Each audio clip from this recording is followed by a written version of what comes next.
ओम ह्रीं अर्हं णमोचिनाणम।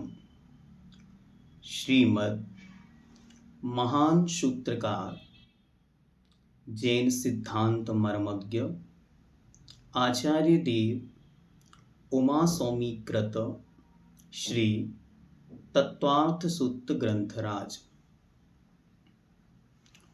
पिछली कक्षा में हमने मंगलाचरण और प्रथम 3 सूत्रों का अर्थ जाना। आइए पहले उसका रिवीजन करते हुए हम आगे चलेंगे। मोक्ष मार्गस्य नेतारं भेत्तारं कर्म भूभृतां ज्ञातारं विश्वतत्त्वानां वन्दे तद्गुणलब्धये। मोक्ष मार्गस्य नेतारं, मोक्ष मार्ग के नेता को, भेत्तारं कर्म भूभृतां, कर्म रूपी पर्वतों के भेदन करता अर्थात नष्ट करने वालों को, ज्ञातारं विश्व तत्वानां, संपूर्ण सकल विश्व के संपूर्ण तत्वों के ज्ञाता को, वंदे नमस्कार करता हूँ, तद्गुण लब्धये, उन गुणों की प्राप्ति के लिए। अब ग्रंथ प्रारंभ की कथा आपको अच्छी तरह दी गई है, वो सब डिस्क्रिप्शन में आपको भगवत उमा स्वामी महाराज का परिचय, ग्रंथ का परिचय मिल जाएगा। हम आगे चलते हैं। शिष्य ने प्रश्न पूछा कि भगवान, आत्मा का हित क्या है? तो भगवान ने कहा मोक्ष। भगवान उसकी प्राप्ति का उपाय क्या है? उन्होंने कहा मोक्ष मार्ग। भगवान वह मोक्ष मार्ग क्या है? तो उन्होंने क्रमशः सूत्र नंबर 1 दिया। सम्यक दर्शन ज्ञान चारित्राणि मोक्ष मार्ग। सम्यक दर्शन ज्ञान चारित्राणि मोक्ष मार्ग। सम्यक दर्शन ज्ञान चारित्राणि मोक्ष मार्ग। सम्यक दर्शन, सम्यक ज्ञान, सम्यक चारित्र, इन तीनों की एकता का नाम मोक्ष मार्ग है। भगवान, ये सम्यक दर्शन क्या है? तो सूत्र नंबर 2 दिया। तत्वार्थ श्रद्धानम सम्यक दर्शनम। तत्व के अर्थ की अर्थात प्रयोजन की श्रद्धा करने का नाम, तत्वार्थ श्रद्धान का नाम सम्यक दर्शन है। अथवा तत्व और पदार्थ के श्रद्धान का नाम सम्यक दर्शन है।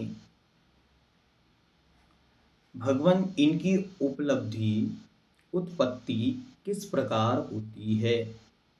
तब उन्होंने सूत्र नंबर 3 दिया। तन निसर्गा दधि गमात्वा। तत् अर्थात वह सम्यक दर्शन, निसर्गात अर्थात स्वभाव से, व और अधिगमात अर्थात अधिगम पर के उपदेश से होता है।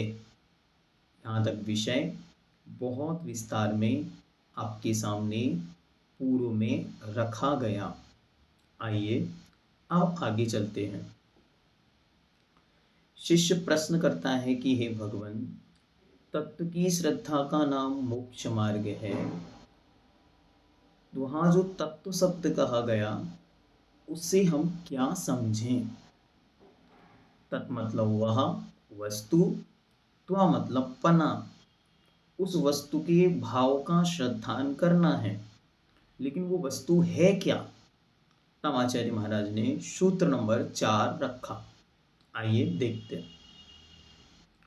जीवा जीवाश्रव फिर से देखें, एक एक शब्द बड़े ध्यान से देखना। पहला शब्द है जीवा, ठीक। जी वाश्रव बंध संबर निर्जरा मोक्षास तत्वम। जीवा जीवाश्रव वंध संबर निर्जरा मोक्षास तत्वम। पेंसिल से मार्क लगाएं। ऐसे नहीं पढ़ना कि जीव अजीव आश्रव, नहीं। सूत्र जब पढ़ेंगे तब सब साथ पढ़ेंगे और जब अर्थ करेंगे तब वो हम आपको उसकी कला नेक्स्ट बतलाएंगे। ठीक है, तो सूत्र पढ़ते समय कैसे पढ़ना?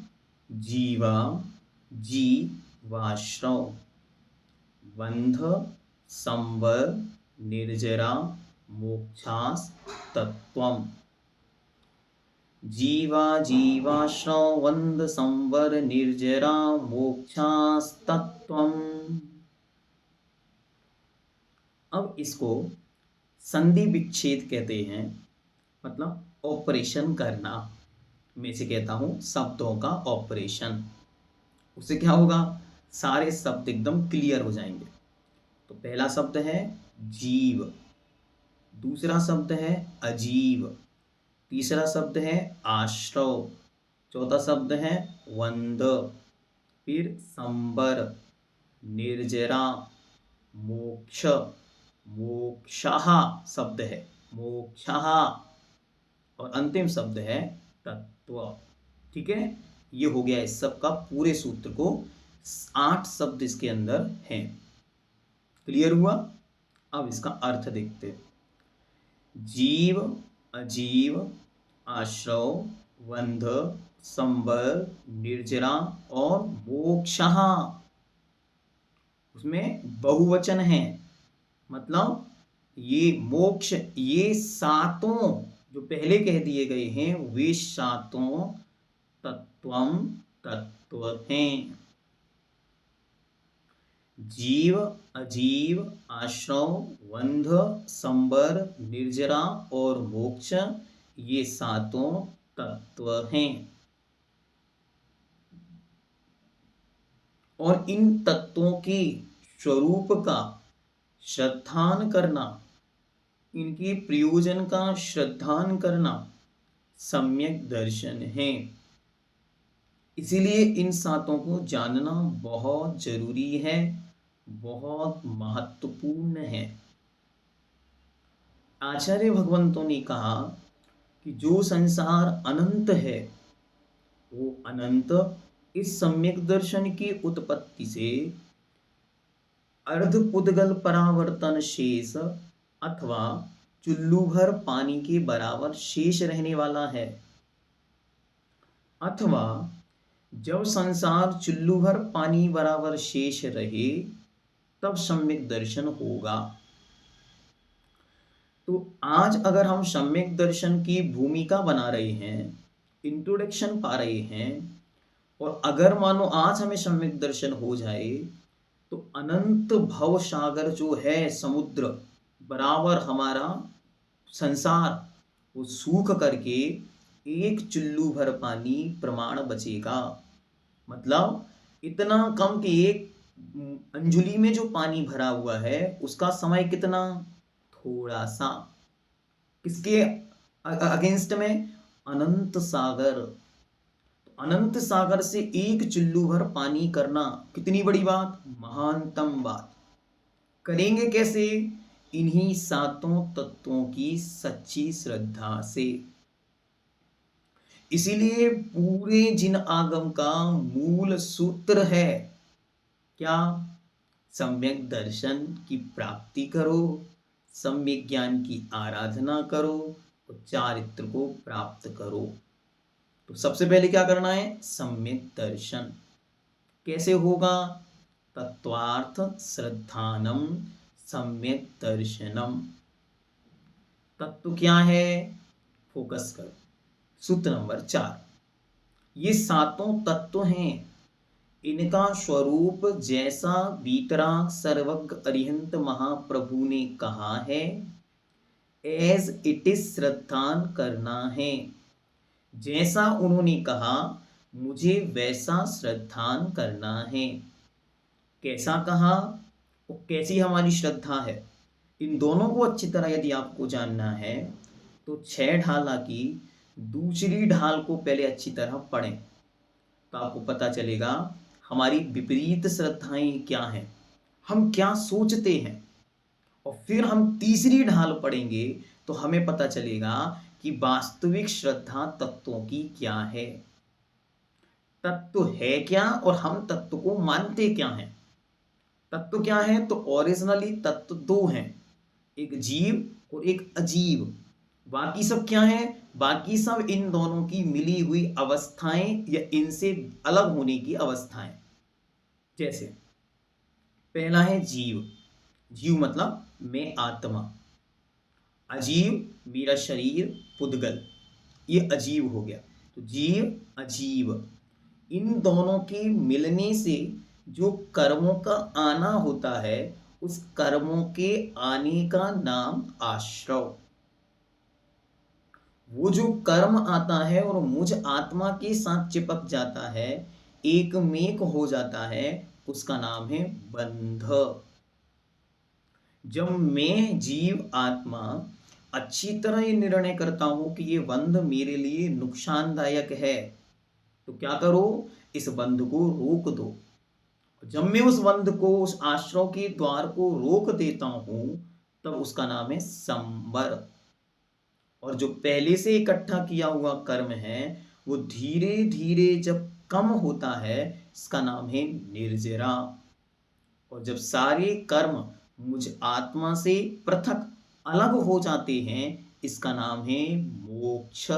मतलब मैं आत्मा ही एक दिन मोक्ष प्राप्त कर लेता हूँ, मैं आत्मा ही एक दिन भगवान आत्मा, परमात्मा, शुद्ध आत्मा, सिद्ध आत्मा बन जाता हूँ। इतना सिंपलेस्ट है ये, लेकिन आचार्यों ने लिखा अनंतों बार पढ़ा, अनंतों बार पढ़ाया, अनंतों बार स्पर्श किया, हाथों से भी छुआ, मन से भी छुआ, चक्षु इंद्रिय से भी छुआ, लेकिन आज तक समीचीन वास्तविक यथार्थ श्रद्धा का विषय नहीं बना। भैया जी इतना कठिन क्यों है? इतना कठिन इसलिए है क्योंकि हम बाहर बाहर शब्दों में घूमते हैं, उन शब्दों के मर्म को समझने का प्रयास नहीं करते। शब्दों के मर्म को तो समझते हैं, लेकिन ग्राउंड लेवल पर अंतर में उतर कर उनके स्वरूप का बोध अपने में उतारने का प्रयास नहीं करते। आपको बार बार कहा जा रहा, जैसे मैं कहूं नीरू जी, अरे 200 लोगों में मेरा नाम बोला गया, ये क्या हो गया? आनंद से उत्साह आया। अब मैं बोलूंगा आत्मा जी, कितने लोगों को उत्साह आया? एक को भी नहीं आया। हम पर्याय, अच्छा बहुत अच्छे, रंजना जी कह रही हमको आनंद आया। ये क्या है? पर्याय बुद्धि इतनी प्रबल है कि जो इस पर्याय का, इस शरीर का वर्तमान नाम है, उसमें तो आनंद आ रहा है। जो मैं वास्तविक में जीव आत्मा हूं, उसका कोई परिचय, कोई पहचान मुझे है ही नहीं। इसीलिए मैं आपसे ये कहता हूं, 1 करोड़ ग्रंथ पढ़ने को मिले, कितने? 1 करोड़ ग्रंथ पढ़ने को मिले, और एक क्षण के लिए तत्व की रुचि मिले, तत्व की प्रतीति मिले, तो 1 करोड़ ग्रंथ ना पढ़ के तत्व की रुचि में अपने उपयोग को लगा दो। लेकिन तत्व की रुचि बिना ग्रंथों को पढ़े, बिना ग्रंथों को समझे बड़ी दुर्लभ है। इसलिए क्या करो? कंटिन्यू शास्त्रों का अध्ययन करो। इसे करते करते करते करते, अभ्यास करते करते कभी ना कभी आएगा। इसलिए हमने आपको उपाय बता दिया कि हम क्या क्या सोचते हैं। 6 ढाला की दूसरी ढाल से पढ़ना है, और हमें क्या सोचना है, क्या प्रतीति और अनुभव में श्रद्धा में लाना है, इसके लिए 6 ढाला की तीसरी ढाल पढ़ेंगे। कहाँ मिलेगी? हम आपको डिस्क्रिप्शन बॉक्स में दे देंगे, आप सब लोग अवश्य उसको एक बार देखेंगे। 7 तत्वों की विपरीत मान्यताएं और वास्तविक मान्यताएं। ठीक है, अब हम इसको आगे लेके चलते हैं, क्योंकि आज आगे नहीं बढ़ना, आज रुक जाना है और अपने आप से अपने हृदय पे हाथ रख के कहना है, बस इस पर्याय का एक संकल्प हो, मुझे मरने के पहले एक क्षण के लिए ही सही सम्यक दर्शन प्राप्त करना है। क्या संकल्प, सबका टारगेट एकदम गोल सेट करना है। हाथ रख के अपने हृदय पर अच्छी तरह कहें, क्या कहें कि हे प्रभु, मुझे इतनी शक्ति दे कि मैं इस जीवन के अंत के पहले एक क्षण के लिए ही सही सम्यक दर्शन प्राप्त कर सकूं। इसको रोज रोज बोलना है, तब जाके एक दिन वो आएगा जब सम्यक का उजाला हमारे जीवन में अवश्य आएगा। कैसे करना है आगे चलते हैं। ठीक है, तो 7 तत्वों के स्वरूप को एक बार देख लेते हैं। सबसे पहले है जीव। जीव किसे कहते हैं? जिसमें जानने देखने की शक्ति होती है, मतलब चेतना पाई जाती है, उसे जीव कहते हैं। जैसे मैं आत्मा। दूसरे नंबर पर जिसमें जानने देखने की शक्ति नहीं पाई जाती है, उसका नाम है अजीव। ये 5 प्रकार का होता है: पुद्गल, धर्म, अधर्म, आकाश और काल। ये कहाँ कहाँ है? तो हमारी इन आंखों से जो कुछ भी दिख रहा है वो सब पुद्गल है।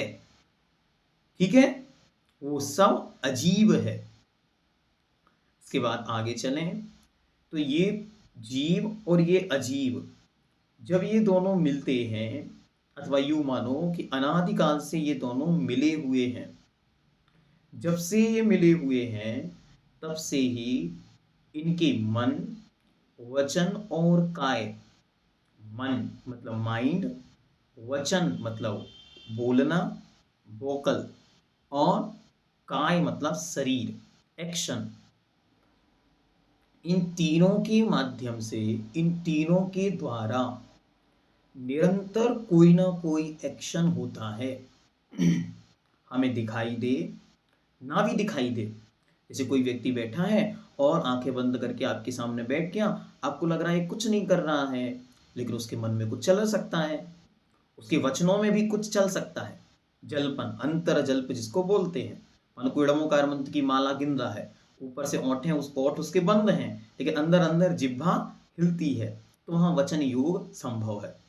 तो मन, वचन और काय, इन तीनों के द्वारा हमेशा कोई ना कोई एक्शन होता है। और बहुत अच्छी तरह आपको विज्ञान का, साइंस का एक रूल याद होगा, थ्योरी याद होगी। वो लोग क्या कहता है? There is equal and opposite reaction for every action. हर एक क्रिया की उसके बराबर ही प्रतिक्रिया होती है।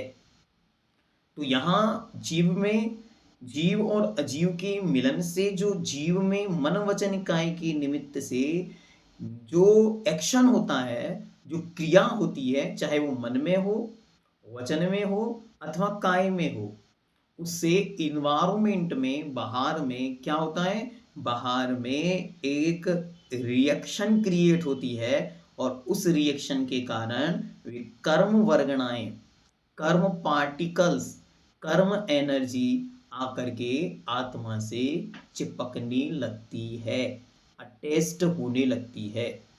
जो आ रहा है उसका नाम कर्म है, और आने की उस क्रिया का नाम आश्रव है। ठीक है, बहुत अच्छी तरह समझना। भैया जी हम लोग तो बहुत विद्वान हैं, आप इतना डीप क्यों समझा रहे हैं? हम उनको भी समझा रहे हैं कि कोई बेसिक से पहली बार इसको पढ़ रहा होगा तो। ठीक है, क्योंकि हमको पता है कि आप लोग बहुत डीप रूटेड विद्वान हैं, पढ़े लिखे लोग हैं, फिर भी मैं चाह रहा हूं कि हम पूरा गहराई से इस चीज को फील करें, शब्दों को सुने और उन शब्दों को फील करें मैं स्वयं जीवात्मा हूँ। अभी मैं थोड़ी देर के लिए प्रीति जी डिस्पुर नहीं हूँ, मैं मात्र जीवात्मा हूँ। बाहर में जो है वो शव अजीब है। और मेरे और उस दोनों के बीच में जो एक्शन होता है, जो भी मन से वचन से काय से, तो मेरे ही प्रति समय कुछ आता है बाहर से, उसका नाम है कर्म। और जो क्रिया होती है उस क्रिया का नाम है आश्रव। उस क्रिया का नाम है कर्मों का आना। आप लिखें आश्रव के सामने, कर्मों के आने के द्वार का नाम आश्रव है। ठीक। अब वो जो कर्म आए हुए हैं, वे कर्म आत्मा के ऊपर इस तरह से हमेशा स्थित रहते हैं। उनमें से कुछ कर्म राग द्वेष के कारण हमारी आत्मा में जाकर के चिपक जाते हैं, या यूं कहो आत्मा में जाकर घुल मिल जाते हैं। जैसे दूध में पानी। दूध में आपने पानी डाला तो क्या होता है? दूध दूध अलग दिखता है, पानी पानी अलग दिखता है, ऐसा होता है? नहीं, दूध और पानी एक में एक हो जाते हैं। ऐसे ही वे आत्मा और कर्म परमाणु एक में एक हो जाते हैं। दो अलग अलग चीजें नहीं दिखती वहां, हैं दोनों अलग अलग। दूध दूध है, पानी पानी है। दूध कभी पानी नहीं होता और पानी कभी दूध नहीं होता। अरे भैया जी, हम तो देखा कि दूध और पानी एक हो गए। अच्छी तरह आपको प्रैक्टिकल करना हो तो उसमें एक बूंद नींबू की डाल दो, दूध दूध ऊपर आ जाएगा, पानी पानी नीचे आ जाएगा। 1 मिनट का काम है। और प्रोसेस करना हो तो बड़ी अच्छी तरह उसे अच्छी तेज अच्छी धीमी आंच में, और उसको गैस चालू करके छोड़ दो, और ऊपर से एक ढक दो एक परात, तो पानी पानी सारा उस परात में चिपक जाएगा और दूध दूध नीचे बचेगा। तो बहुत सारे प्रैक्टिकल हैं। बस वैसे ही यहां पर कर्म कर्म है, आत्मा आत्मा है, लेकिन वे कर्म उस आत्मा में यूं आकर के घुल मिल गए हैं जैसे दूध में पानी। क्योंकि हम लोगों ने आज तक ये सुन के रखा है कि आत्मा पर कर्म चिपक गए हैं, तो लोगों के दिमाग में ये मानसिकता बन गई है कि जैसे एक कागज दूसरे कागज से चिपक गया है, ऐसे वे कर्म आत्मा से ऊपर ऊपर चिपके हैं। ना ना, ऊपर ऊपर नहीं चिपके हैं, डीप रूटेड। जहां तक आत्मा के प्रदेश हैं, उन आत्मा के एक एक प्रदेश एक एक एरिया पर कर्म के परमाणु चिपके हुए हैं। जैसे जहां जहां दूध है वहां वहां पानी है, और जहां जहां पानी है वहां वहां दूध है, गंजी के अंदर, परात के अंदर, ठीक है, ग्लास के अंदर। वरना आप सोचोगे नहीं, हमने तो पानी देखा नदी के अंदर, उसमें तो दूध नहीं था। तो इसलिए गलत जगह पे नहीं लगाना, सही जगह पे लगाना, ठीक है। तो एक ग्लास में जो दूध था, जितना जितना दूध है उतना उतना पार्टिकल्स में पानी भी है। वैसे ही जहां जहां आत्मा है, यहां से लेकर टोस तक, नीचे तक, वहां तक प्रत्येक प्रदेश पर आत्मा के साथ साथ कर्म भी है। इसका नाम है बंध। बंध।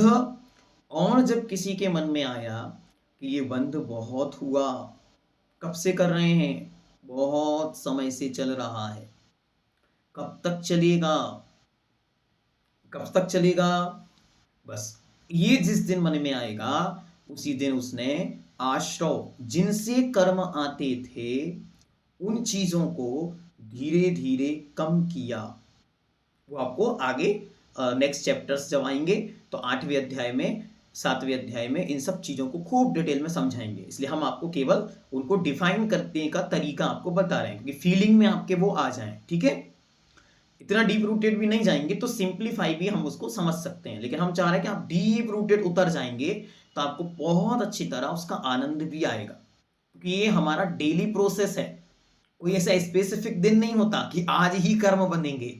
वो प्रति समय प्रति क्षण हमेशा और हर किसी के साथ हो रहा है, ठीक है। बस इतना है, हम लोग उसको कभी महसूस या फील नहीं करते, अनुभव का विषय नहीं बनाते, इतना उसमें डिफरेंस है। आगे चलते हैं। तो क्या करते हैं कि जिन कारणों से कर्मों का आश्रय हो रहा था उनको रोक देना, इसका नाम है संबर। कर्मों के आने के द्वार के निरोध का नाम संबर है। और जो पहले से आत्मा पर कर्म पड़े हुए हैं, तप के द्वारा उन कर्मों को झराना, अपनी आत्मा से अलग करना, दूर करना, इसका नाम है निर्जरा। और जब वे कर्म पूर्ण रूप से आत्मा से अलग हो जाएंगे, तब आत्मा का जो अवस्था होगी उसका नाम है मोक्ष। उसको आप कहते हैं सिद्ध भगवान। तो वैसी शक्ति आपकी आत्मा में भी है, ऐसा महसूस करें। रोज सुबह बैठकर, रोज शाम को सोने के पहले, मैं जीव आत्मा हूँ, मेरा शरीर अजीब है, मैं प्रति समय कर्म का बंध कर रहा हूँ, वो कर्म आ रहे हैं, इसका नाम आश्रव है, कर्म मेरी आत्मा से चिपक रहे हैं, इसका नाम बंध है। मैं स्वयं ही अपने परिणामों को रोककर उन कर्मों के आने के द्वार को रोक देता हूँ, इसका नाम संबर है। पहले से जो कर्म पड़े हुए हैं वे अपना अपना फल देकर झर रहे हैं, मैं अपनी तपस्या के बल से उन कर्मों को झरा रहा हूँ, और वे कर्म झर जाने पर जब इसका नाम निर्जरा है, और जब संपूर्ण कर्म इस आत्मा से पृथक अलग हो गए, तब जो आत्म तत्व शेष है वही मेरी स्वयं की मोक्ष अवस्था, सिद्ध अवस्था, शुद्ध अवस्था है। ऐसा रोज रोज अपने आप को याद दिलाना है। बी प्रैक्टिकल, मत पढ़ के नहीं छोड़ देना। वरना सात तत्वार्थ सूत्र का पाठ भैया जी हम 35 साल से कर रहे हैं, हुआ क्या केवली जाने। नहीं, जब जब उस तत्वार्थ सूत्र के सूत्र का स्मरण आए, वो मैं ही हूं, बाहर नहीं, मुझ में घटित हो रहा है, बाहर में नहीं। दूसरों में देखना आसान है, निज में देखना बहुत कठिन है। अब इसको एक एग्जाम्पल से और देख लेते हैं, जिससे कि आप लोगों को डेली रूटीन में उसको याद बनी रहे। एक गाड़ी है या एक नाव है, ठीक है, नाव से देख लेते हैं। एक नाव है, वो नाव अजीब है, उसे चलाने वाला जीव है। उस नाव में एक छिद्र, छेद है, उसका नाम है आश्रव। उसमें से पानी आता है और वो पानी आकर नाव में भर जाता है, इसका नाम है बंध। उस पानी के आने के छिद्र को बंद कर देना, इसका नाम है संबर। और थोड़ा थोड़ा करके पानी को अलग करते जाना, इसका नाम है निर्जरा। पूरा नाव खाली कर देना, इसका नाम है मोक्ष। एक उदाहरण आप और देख सकते हैं। उदाहरण कहाँ है? उदाहरण है आपके चौके में, क्योंकि हम 24 घंटे हमारी बुद्धि में वही चलता है। भैया जी आप चौका बोलते हैं तो हम लोग तो कोई स्पेसिफिक टाइम पीरियड पे पहुंच जाते हैं जब महाराज जी आते हैं, इसलिए आप हमारा वाला शब्द बोल दीजिए। तो आपका रसोई घर, जिसको इंग्लिश में बोलते हैं किचन, ठीक है, वहां हम चलते हैं, ठीक है। तो वहां पर उस जो पाक कला, रोटी बनाने का सामान है, वो सब अजीब है, और बनाने वाला मैं जीव आत्मा हूं, ठीक। जितनी भी सामग्री वहां है उसके माध्यम से हम क्या करते हैं, इस तरीके से आटे को ला रहे हैं, एक एक लोई निकाल रहे हैं, जिसको कह रहे हैं ये है आश्रव, ठीक। और फिर एक एक को हम अच्छी तरह रोटी बनाते चले जा रहे हैं, इसका नाम क्या है? ये यूं मानो एक एक रोटी आती जा रही है, डिब्बे में रखी जा रही है, इसका नाम है आश्रव। सारा डिब्बा भर गया, इसका नाम है बंध। अब डिब्बे में और जगह नहीं है रखने की, तो डिब्बा आपने पैक कर दिया, इसका नाम है संबर। फिर स्वामी जी आए तो 2 रोटी निकाल के स्वामी जी को दे दी। फिर बच्चे आए तो 4-6 रोटी निकाल के उनको दे दी। फिर लास्ट में 2-4 रोटियां हमने खा ली। तो एक एक रोटी का निकलना निर्जरा, तो डिब्बे का खाली हो जाना मोक्ष। भैया जी ये उदाहरण आपने क्यों दिया? इसलिए दिया क्योंकि ये आप रोज करते हैं, तो अब जब जब करेंगे तब तब तत्वों को याद करेंगे। बनाते समय मैं जीव हूं, रोटी आदि सारी सामग्री अजीब है, डिब्बे में एक एक रोटी का जाना आश्रव है, डिब्बे का भर जाना ये बंद है, डिब्बे को बंद कर देना ये संबर है, एक एक रोटी, दो दो रोटी का अलग अलग टाइम पे निकलना ये निर्जरा है, डिब्बे का खाली हो जाना ये मोक्ष है। बस यही हमें प्राप्त करना है। तो हमने ये उदाहरण इसलिए ढूंढा क्योंकि सांप गृहस्थी से ही आए हैं, और भैया जी हमको तो मरण पर्यंत तक गृहस्थी में ही रहना है। तो क्या करो, तो तत्व की रुचि पैदा करो, कैसे भी बने। भगवान अमृतचंद्र देव ने कहा मरना पड़े तो मर जाओ, मर्त्वापि शब्द दिया कि मरना पड़े तो मर जाओ, लेकिन मुहुर मुहुर मतलब बार बार लौट लौट कर उस तत्व की ओर आओ। मुहुर मुहुर ऐसा शब्द उन्होंने दिया, बार बार लौट कर आओ। तो हमें लगा कि इनको लौट के बार बार कैसे आएंगे, लौट के बार बार ऐसे ही आएंगे जैसे हम बाहर गए हैं। तो ये बहुत अच्छी तरह सात तत्वों की रुचि पैदा करें, रोज इनका अभ्यास प्रैक्टिकल में आ जाए। हमको पचासों बार, 1 करोड़ बार, अरबों बार अपने नाम से बुलाया गया, खूब आनंद मनाया। एक बार मैं आत्मा हूं, मैं जीव हूं, मैं जीव आत्मा हूं, इसमें अच्छी तरह क्या करो, श्रद्धा करो। मैं वो आत्मा, मैं जीव वही मैं हूं, बाकी सब मुझसे भिन्न अन्य पर कुछ और है, बाकी सब अजीब है, यहाँ पुद्गल है। और मैं ही अपने प्रति समय होने वाले अच्छे बुरे परिणामों से कर्मों का आश्रय कर रहा हूं। डिटेल में 8वां अध्याय जब आप पढ़ेंगे ना, एक एक आपके अंतरंग का रोम रोम या तो रोएगा या पुलकित होएगा, दो में से कुछ एक ही होगा। हमने अपना जीवन खुद रचा है, ये इस तत्व सिखला रहे हैं। मैं स्वयं अपने भाग्य का निर्माता हूँ, एक कर्म सिखला रहे हैं। मैं स्वयं ही अपना भाग्य विधाता हूँ। मैंने ही आज तक इस संसार में जो कुछ भी दिखाई दे रहा है मैंने अपने हाथों से लिखा है। कैसे लिखा, यहीं पर मैं स्वयं जीव अजीवों का सहारा लेके आश्रय करता रहा, कर्मों को बांधता रहा, कर्मों के फलों को भोगता रहा और आज तक संसार में आनंद मनाता रहा। अब क्या करना, अब जो कुछ करना है उसकी प्रक्रिया आगे है, तो हम कंटिन्यू आगे की ओर चलेंगे। ठीक है, रुकेंगे नहीं, थकेंगे नहीं। जानने के, तत्व को प्राप्त करने के बहुत सारे उपाय हैं। कौन कौन से उपाय हैं, तो पूज्यवर आगे क्रमशः उन उपायों को बतलाएंगे। ठीक है, जैनम जयतु शासनम।